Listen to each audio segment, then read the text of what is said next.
programang ito ay rated SPG. Striktong patnubay at gabay ng magulang ang kailangan. Maaaring may masiselang tema, lengguwahe, karahasan, sexual, horror o droga na hindi angkop sa mga... Gugulat nga sa lahat ang pagbabalik nga nito ni Lailani at palaisipan pa nga rin kung sino nga ang nagtago sa kanya at nagpagaling nga dito kay Lailani.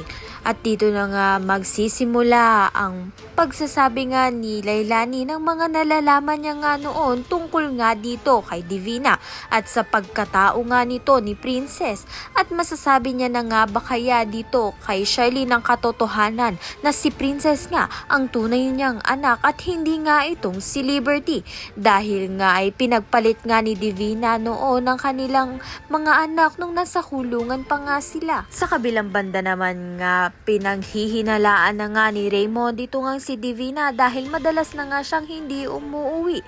Ngunit sinabi nga nito ni Liberty na inaalagaan niya nga raw itong si Princess dahil nga na-hospital na naman nga ang kanyang ama na si Dado. Ngunit bigla namang pumunta ito nga si Charlene sa ospital nga kung saan nga naka-confine ito nga si Dado upang ang kuhanin nga itong si Princess.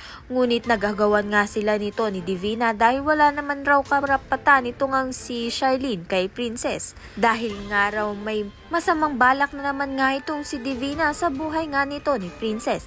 Dito na nga may posibilidad na alam na nga ni Charlene ang katotohanan at naghahanap na nga lang siya ng magandang tiyempo na sabihin na nga kay Princess ang katotohanan dahil nga may posibilidad na siya nga ang nagtago dito kay Lailani at ngayon nakarecover na nga itong si Lailani at nasabi na nga sa kanya ang katotohanan sa pagkatao nga nito ni Princess. Kaya naman nga't yan at iba pa ang dapat natin pakaabangan. Maraming salamat sa iyong panonood.